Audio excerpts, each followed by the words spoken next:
Welcome to Toy Business Unboxed, your gateway to the secrets of the toy industry. Here, Jason Shea, a toy entrepreneur and expert in the field. Every product we develop is really inspired by some of the real life experience that we have with our son.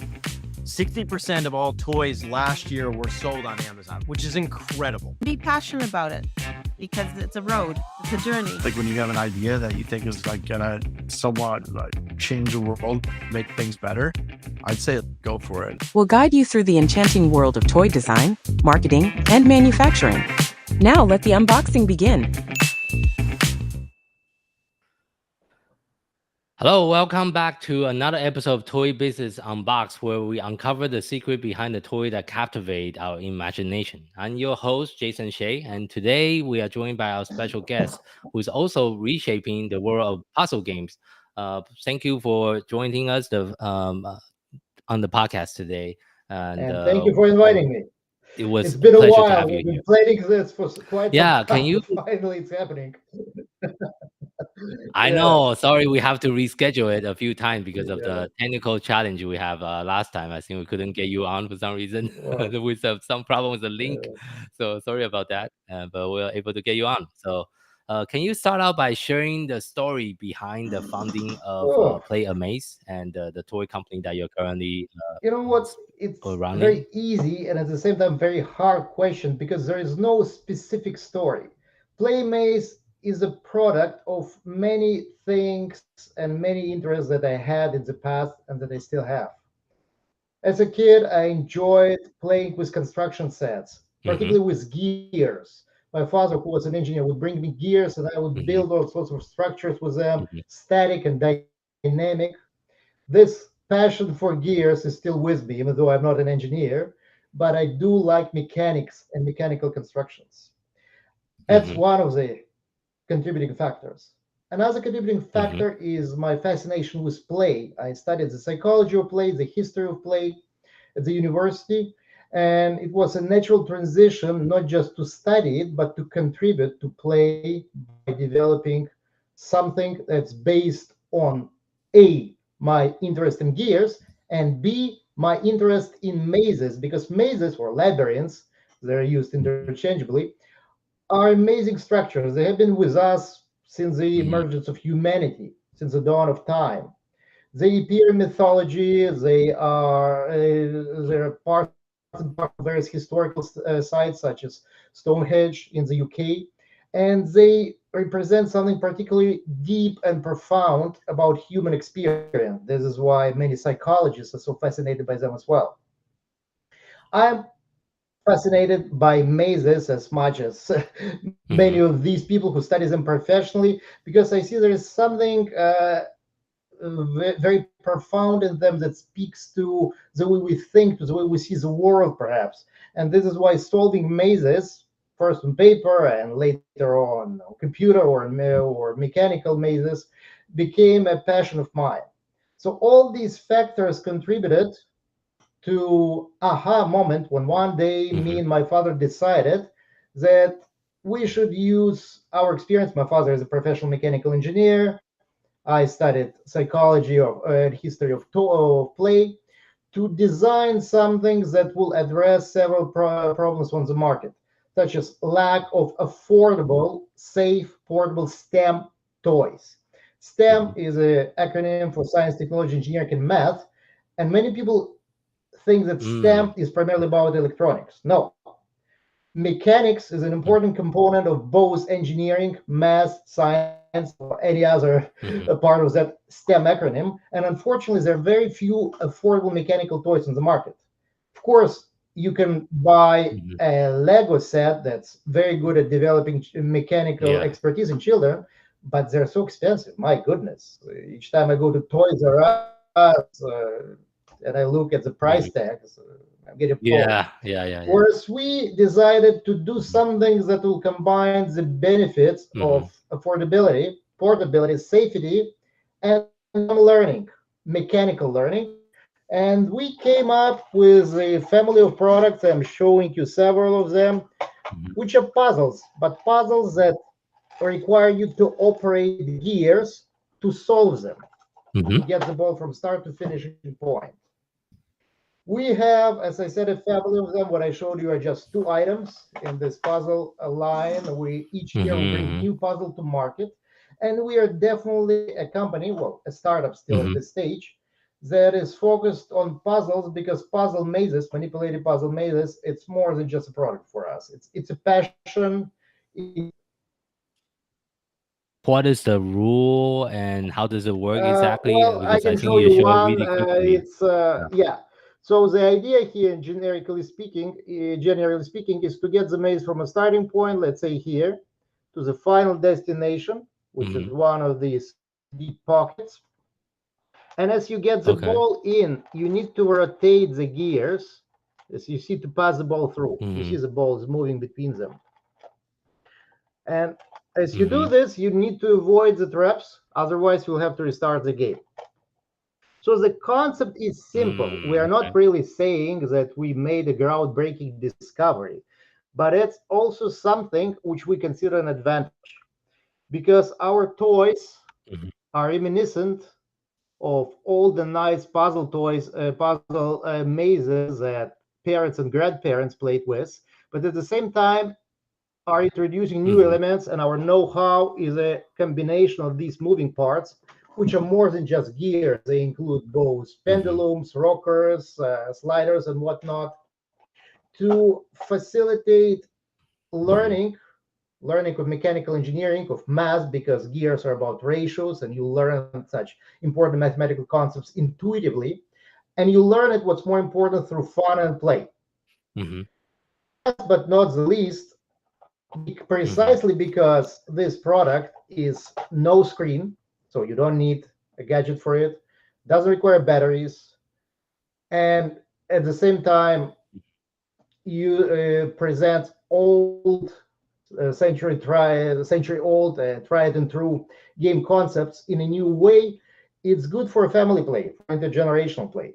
So this is yet another offer to our customers that we believe is lacking out there, because a lot of toys that exist on the market, they're either too high tech, so grandparents can't really play uh, with them, with their grandchildren, while using these toys, or they are too traditional. So Okay. a lot of I younger children who are literally born with gadgets, are not so much fascinated by them.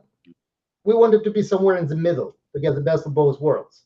And mm, as we're developing our mm, product, okay. we were reminded I see. several times by our focus groups with which we tested that try to do something without screens and without batteries.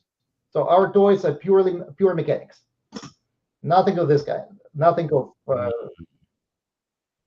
I see. And I know you have few I different do. version as well for different We age have group, different right? You have versions. like a yeah. Yes, Can you some explain a little are bit about simpler the different products, some version? are more complex. For example, right now we are bringing to market the smallest version of our puzzle maze family, which is a combination of puzzle maze. As you see, principle is the Right. same here. You need to get the ball through moving and Mm-hmm. static parts of the maze to from start to finish, and you play on both sides. At the same time, you can use it, obviously, because of its size and this chain ring. You can use it as a keychain. And if nowadays people are feeling the need Mm, for fidgets, because it's a way to develop micromotorics, exercise their fingers, and also just to relax and unwind. So here you have all sorts of mm-hmm. moving parts, which are part of the maze solution, maze structures, but that can be also used independently for fidgeting. And as I said, it's small. You can put it in your pocket and carry around.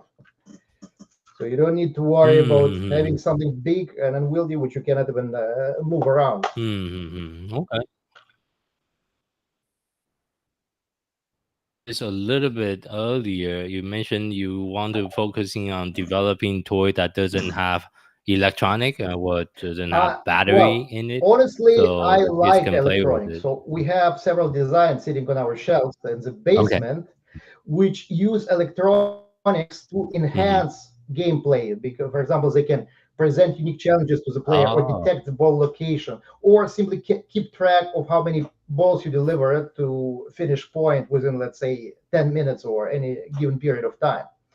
But there are two problems. First of all, yes, as I yes. said, many parents and particularly grandparents are not happy with electronics. They want something Hmm. more traditional because they think that their Yeah, children spend too much yep, time with electronics, with gadgets already. Second, everybody wants to yeah, have a yeah, sophisticated toy that does all sorts of things, but not many people are willing to pay for such a toys because our toys are affordable. Affordability is a key, one of the key yeah. concepts. If we start adding electronics to our products, price Sure. point will be much higher. Affordability, of course, Hmm. will be lower. So Yeah. it's not a priority for us, even though we have done some exploratory work in this domain, and we do have prototypes that use Mhm. electronics to add additional features to puzzle gameplay. Mhm. I see, I see. And one more thing I want to, if you don't mind sharing with our audience, because a lot of our audience are also toy entrepreneur.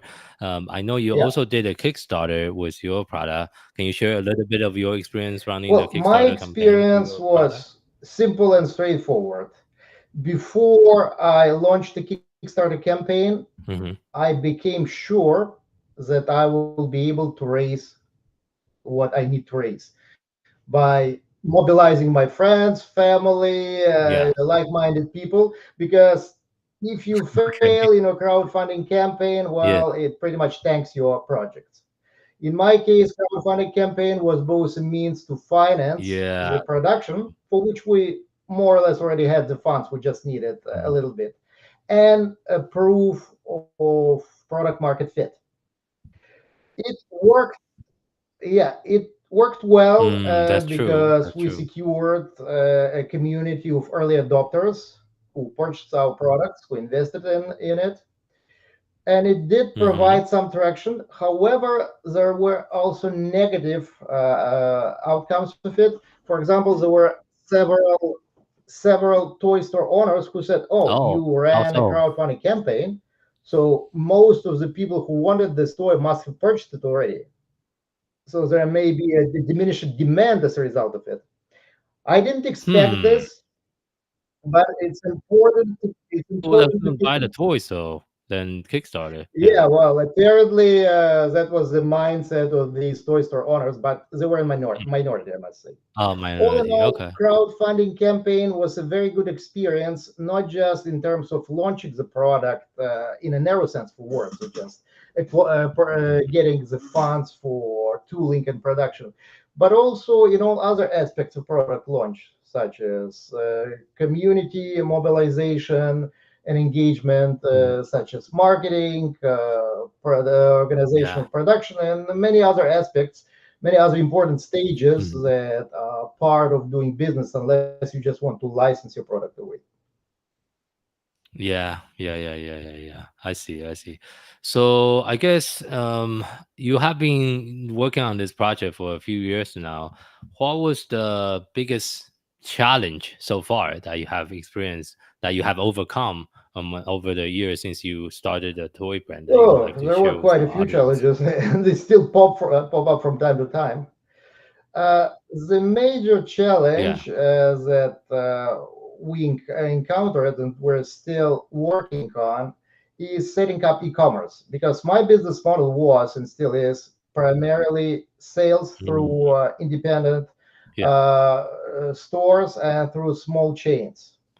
Currently, we're working on expanding our channels by I see. developing Yeah. our commerce on our presence on e-commerce platforms such as Amazon, and this is going slower and more. Uh, are you Well, I already have a selling? store on Amazon, but it's not working properly, so that's the challenge that we're currently resolving. But I do sell from my website, so Oh, everything can be what's I see. available, what's in stock, can be ordered through my Mhm, website, and I'm looking into other platforms such as eBay as well. mhm. Yeah. Also exploring Also exploring wholesale platforms such as Fair, but I'm not there yet. Not sure if that's what where I need to be, because most of my sales reps, and that's with whom I work most of the time, they use market Yeah. time. They don't go on sale. Oh, yeah. They do use market time. Yeah. And market time is fine for my needs at this stage, but growth is important. And to grow, e-commerce is a big next step that we are in the process of making. And Yeah. solving the Amazon is a challenges. tricky Indeed. platform. Yeah. Yeah, and we have been selling for our own in-house brand. We have been selling for 8 years on Amazon, and it has getting harder every single year. It just gets harder and harder and harder. There's more competition coming in. Amazon raising fee, True. advertising become more expensive, and people Well, copy that's another you. challenge, and it's A good that you lot of problem with brought it Amazon. in.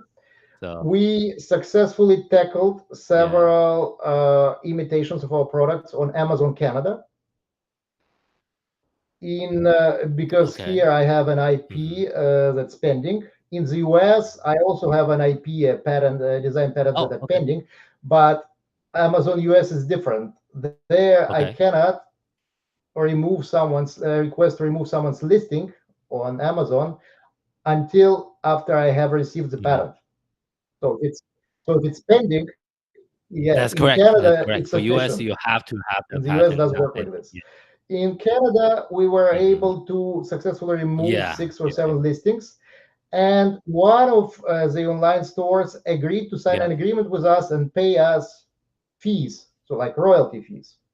So I think that was an important experience as well, and a challenge that we were able to resolve, because these sales do not stifle our presence in e-commerce, because the sales of this store that's paying our royalties, they're not too big. But at the same time, it's an additional revenue stream, and also a way to promote our products, because they only sell one model. For sure. But people see that it's a direct imitation of what we're doing, and what we're doing, let me put it this way, is greater quality, and also a greater variety, because we have more models. So in this aspect, it's each coin has two sides.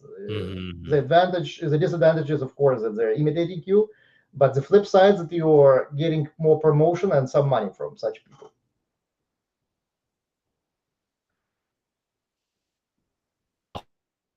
Whole team just on Amazon. Well, you see, I have a team of 9 you people. have a team of 9 Amazon. people. I do So, most of it by myself, with the exception of some work done by freelancers. yeah, but I also manage 15 different toys brands, not just one. So I manage we're not there yet. toy brand, not just one. So, yeah. So yeah, it's a little bit different. But as you scale up managing more brand, the issue become more and more complicated. You need more people in the game to help you with this. Yeah, but as far as your creative process, because you have a very interesting background with engineering and all that, so I guess do you just come up with the idea yourself and then you do the 3D drawing? It's a big mystery how human imagination and creativity work. I don't think anyone knows it. I think it's one of the big challenges for science, similar to consciousness, life, and so on. All I can say is that to me, it is reminiscent somehow of I don't know what, of pregnancy, probably, because at some point you realize that something is buzzing in your head, but you cannot figure out what. And eventually, through efforts, through reflection, through doing different things, going for a walk, cooking, doing house chores, you process this at the back of your mind, and eventually it emerges. It emerges as a vague concept. Not a concept that directly represents this, but a concept that's more like a dream of gears connected together doing something. And then you think how it can be massaged in the specific domain, because I'm interested in play. So for me, it's naturally to channel this discovery, this emergent idea into toys. For others, it may be, I don't know what, car mechanics, consumer products, or particular software solutions, or something else. But eventually, you develop a mindset Yes, that yes, yes, it's yes. both at the same time Yeah. open and focused. You open in the sense that you absorb ideas from different fields. You try to learn what you don't know. You try to look at things that you know from a different angle. Step one. Mhm. Step two, focus is when you, whatever you learn from different fields, Yeah. you try to apply to the domains that interest you. In my case, it's the domain of play, in particular puzzle toys. So each idea I try to see whenever I encounter an interesting idea, which may be a kinetic art, which may be a demonstration of particular equipment or machinery, Mhm. or something, or any object or process in nature that I just learned about. I'm trying to think Yeah. how it can be gainfully employed towards an interesting Yeah. game or toy. So in general terms, this is how my process works, but it's Yeah. much more complex That's than this, of important. course, and it never follows specific steps like an algorithm. Developed by talking to parents, Mhm. occupational therapists, and just, Mm. looking for ideas and feedbacks from the community itself. That's We usually uh, how we develop. we try to do the same. We maintain close ties with parents, with early childhood Mhm. educators, and professionals such as children psychologists. But oftentimes, Mhm. particularly with parents, these Yeah. people don't have a clear idea of what they want. They just want something cheap, Yeah, that's fun to true. play with, safe, affordable. You show them something, they say, first time they say yes, next Yeah. time they say no. It's very situational. And if unless you bring Yeah. them a finalized product, they may have difficulty understanding how it works. So we do use parental and Mhm. professional advice, but in many cases, if we want an advice on a concept, early stage concept, we develop a minimum viable product and we usually show it to parents, of course, and to children. But in my experience, it's more Mhm. productive and it's more informative to show it to professionals, such as toy store owners, or sales representatives with lots of experience, or people of play who have enough Mhm. experience and enough dignity not to steal your idea, which Mhm. is very important because Yeah, yeah, yeah. And you can also hire professional company. Like one of my podcast guests before is Amanda, was a good play guy.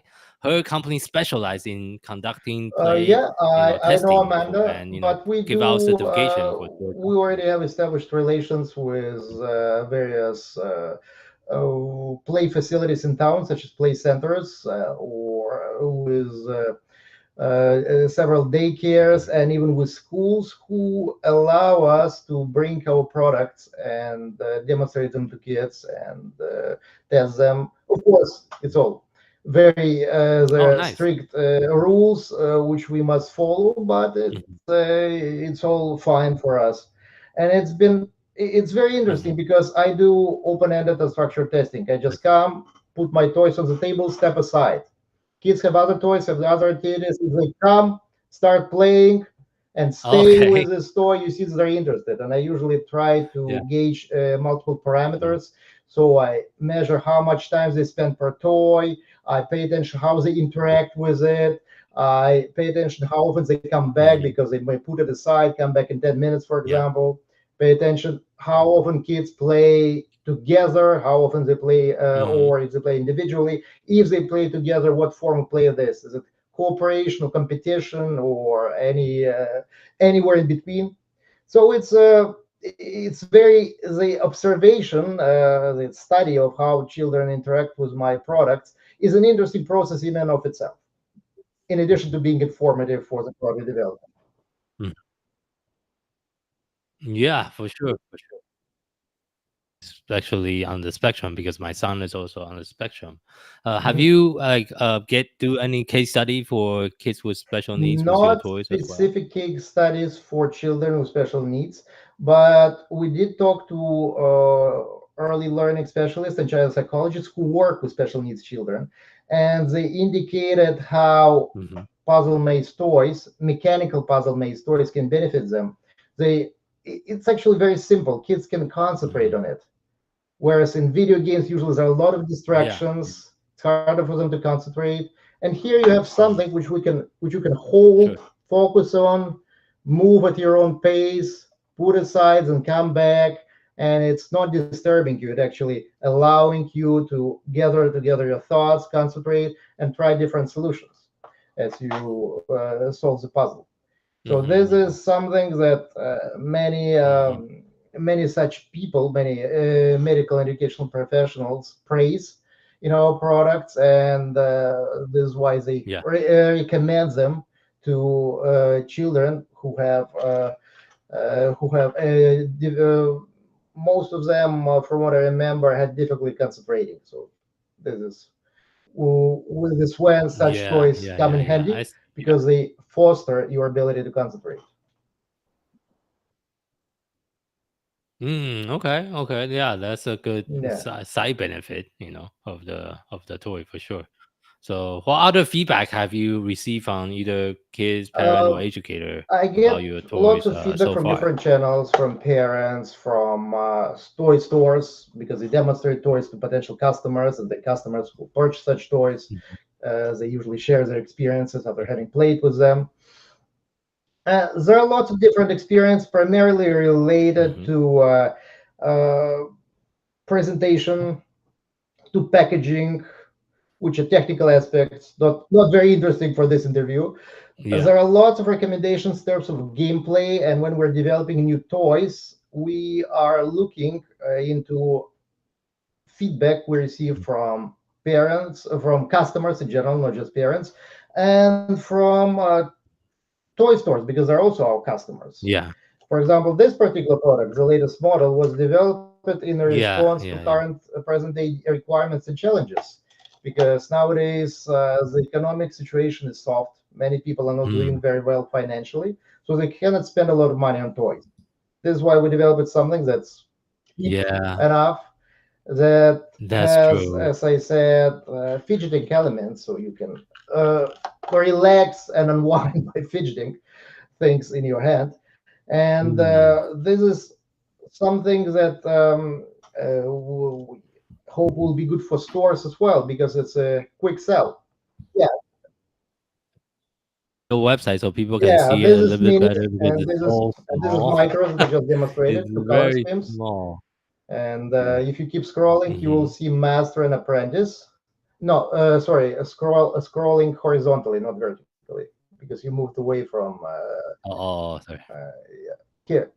So this is apprentice, this is master. Yeah, this is a more difficult Yeah, version, right? larger ones. Yeah, Apprentice is I our see. first toy, something for which we do crowdfund. I did crowdfunding campaign, so it was the first in line. Everything else came later. Mm-hmm. I see, I see. And how do you come up with this new keychain idea? Feedback, feedback, observation.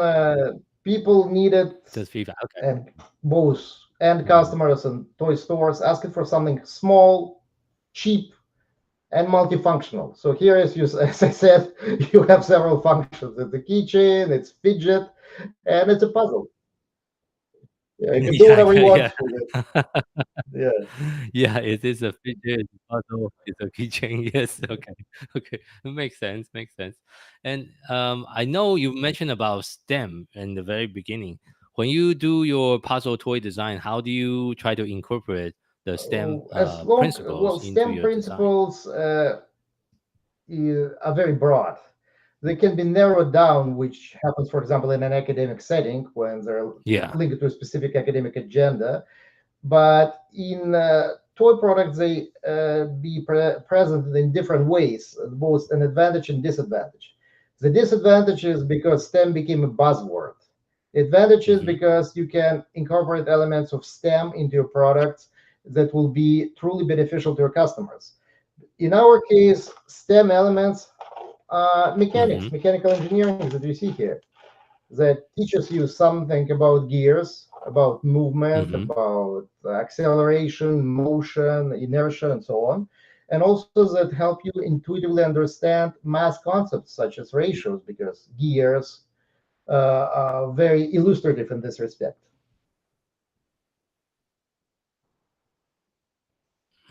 Yeah. For sure. So, well, thank you so much for sharing all this insight with us. And I think designing puzzle is definitely a different This kind of is challenge compared to other type this of is one of the toy reasons company I have why we interviewed decided to enter past. this space. So, Because on the one hand, it doesn't require mhm. not huge but relatively significant upfront investment, not just financial, but also investment of time and expertise to design such product. But that's also an advantage because the barrier to entry is relatively high. Yeah. It's a niche market, and the product on this market, Yes, they that's correct. usually have longer than average Hmm. life cycle. Yes, puzzle, yeah.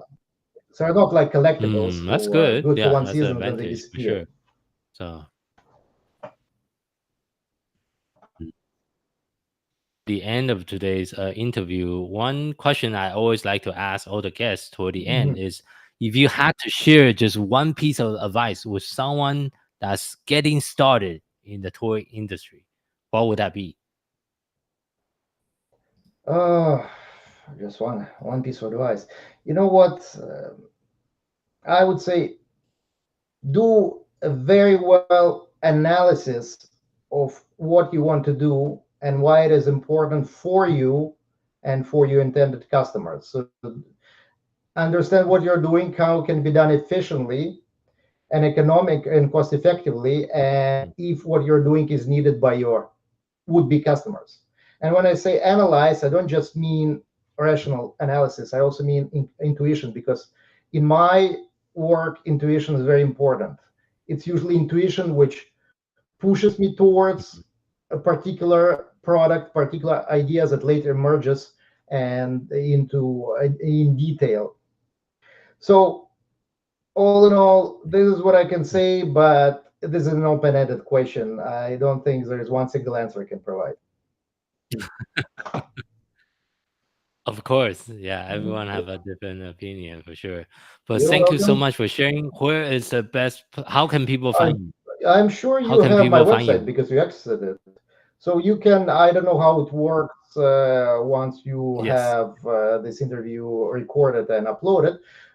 Why don't you provide my email, my website, and also my social media accounts? Because I'm on LinkedIn, I am on Twitter/X, and I'm on Facebook. I don't visit these Mhm. social media Mhm. often, but I do from time to time. And if you send me an email, I usually Yeah, respond quite fast. I And you can also message me through my website. Yeah. I see. Yeah, we'll make sure we put your website and your information in the show notes. Yes, I will. I will. And Thank you again so much for your time, and it was a pleasure to have and you on thank the show you. and sharing You have your a good story weekend. in the puzzle toy